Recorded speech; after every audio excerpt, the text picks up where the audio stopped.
Welcome to JTV news.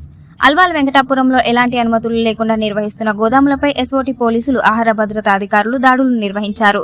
సరైన అనుమతులు లేకుండా నిత్యావసర సరుకులను రీప్యాకింగ్ చేసి విక్రయిస్తున్నట్లు ఆహార భద్రతా అధికారి లక్ష్మీకాంత్ గుర్తించారు. నిత్యావసర సరుకులను రీప్యాకింగ్ చేస్తూ ఎలాంటి భద్రతా ప్రమాణాలు పాటించట్లేదని పేర్కొన్నారు. దాదాపు 1 లక్షకు విలువైన నిత్యావసర సరుకులను సీజ్ చేసినట్లు పేర్కొన్నారు.